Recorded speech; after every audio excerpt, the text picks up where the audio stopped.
Hey, this is Zachary at the Trade House, and this video is going to show you how to install an indicator on MetaTrader 4. Now, once you have the indicator downloaded, what you're going to want to do is come into your file and then open up the data folder.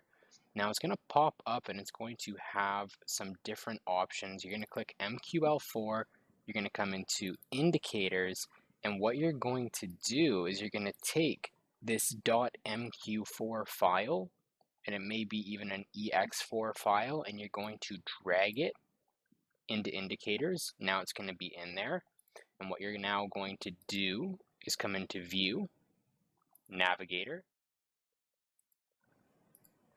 and under the indicators list, what you're going to do is you're going to right click refresh.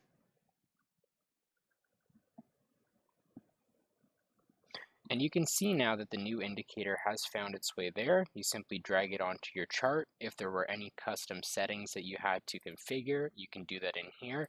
It's recommended that you allow DLL imports. For most indicators, they do require this check to work. And then, like I said, you just customize it. You can change whatever colors, and then boom, there you go. Your indicator has been successfully installed. If you found this video helpful, feel free to leave a comment, and you can find more information about how to get involved with our trading community below the video.